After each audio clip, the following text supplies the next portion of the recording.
Here we talk about the art of propaganda in Nazi Germany.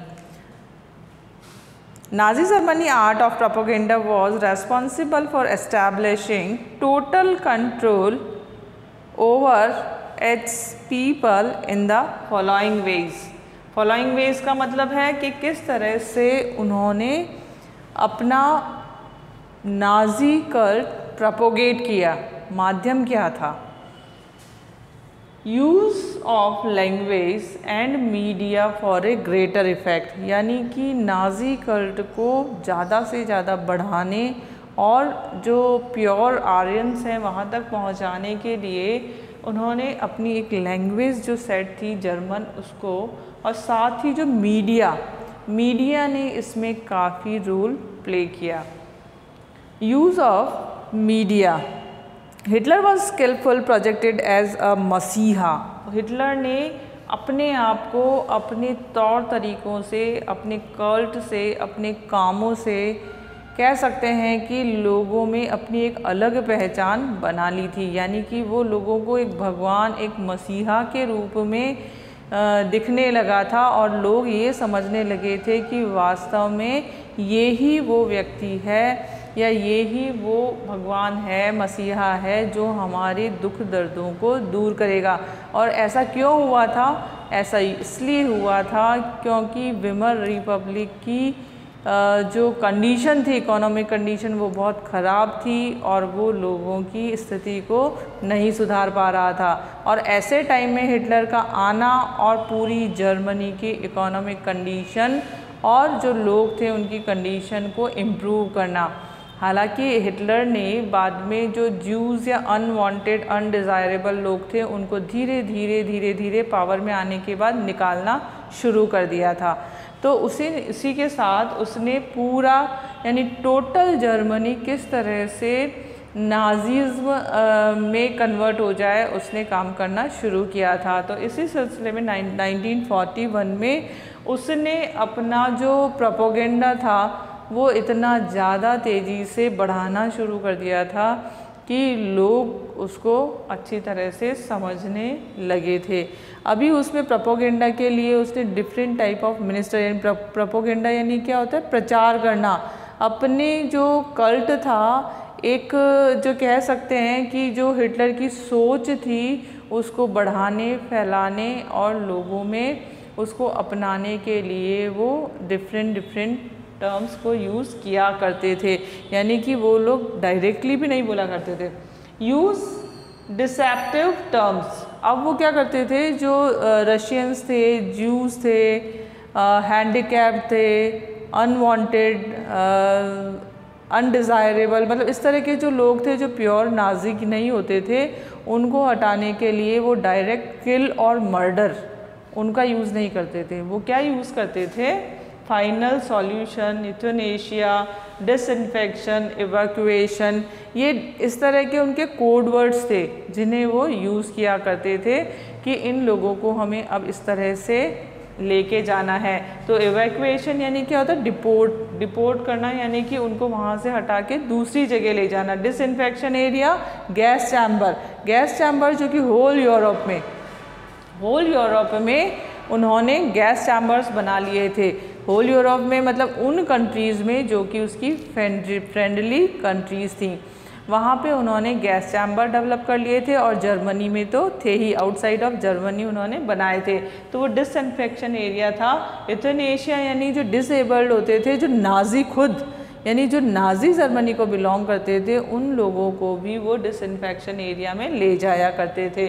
क्यों ऐसा मानना था हिटलर का? क्योंकि वो उनके किसी भी काम के नहीं थे। फाइनल सॉल्यूशन किसको देना था? ज्यूज़ को तो कैसे भी करके मारना ही है। Media popularised image, films, radio, posters, slogans. जो मीडिया थी, मीडिया यानी क्या होता है? मीडियम ऑफ कम्युनिकेशन, यानी जितने ज़्यादा से ज़्यादा लोगों तक उनकी बात को पहुंचाया जा सके। तो वो इसके लिए images, different type of images जो नाजी को बिलोंग करते थे बनाया करते थे, उससे रिलेटेड अच्छी फिल्म्स बनाया करते थे, रेडियो पे उनको सुनाया करते थे, आई कैचिंग पोस्टर्स और जो कैची स्लोगन्स होते हैं उनको बनाया और सुनाया जाता था। तो ये किसके लिए? उन लोगों के लिए जो पढ़ सकते थे, उनके लिए बुक्स होती थी, और जो नहीं पढ़ सकते थे उनके लिए ये सारी चीज़ें रेडी की जाती थी और नाजी कल्ट को प्रोपोगेट किया जाता था। Juice were stereotyped and marked. Juice जो थे वो अवांछित, हमें इनकी जगह हमारे जर्मनी में नहीं है, उनको अवांछित माना जाता था और उनको मार्क कर दिया जाता था। यानी मार्क कैसे किया जाता था? जो जूस के हाउसेस होते थे, घर होते थे, उनको स्पेशल मार्किंग यानी येलो लेबल उनके ऊपर या येलो कलर उन पे लगा दिया जाता था, ताकि जो नाजीज़ होते थे उनको पता चल जाता था कि ये अनवांटेड पर्सन है। फिर चुपचाप उनको उनके घरों से निकाल के और ट्रेनों में या जो भी ट्रांसपोर्टेशन होता था, जैसे गुड्स है ना, गुड्स एंड सर्विसेज के लिए लेके जाते हैं ना उनको भर के, ओवरलोड करके, वैसे बुरी तरह से उनको उनमें भर के और उन्हें गैस चैम्बर्स यानी डिसइंफेक्शन एरियाज़ में ले जाया जाता था, ताकि उनका फाइनल सॉल्यूशन वो कर सके।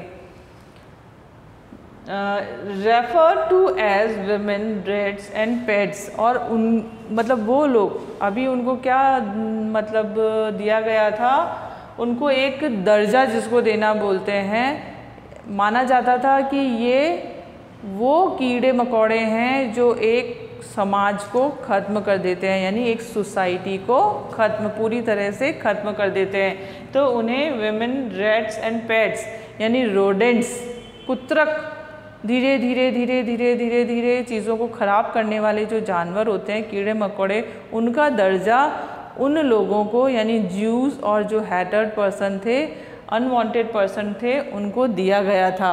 और उनका क्या मानना था कि इन लोगों को यहाँ से निकालना होगा, नहीं तो ये अपनी पूरी सोसाइटी को ख़त्म कर देंगे।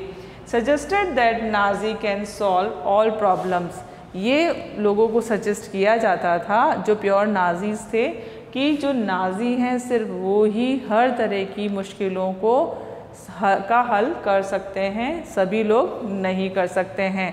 तो इस तरह से उन्होंने नाजीज़ को ज़्यादा से ज़्यादा प्रोपोगेट किया।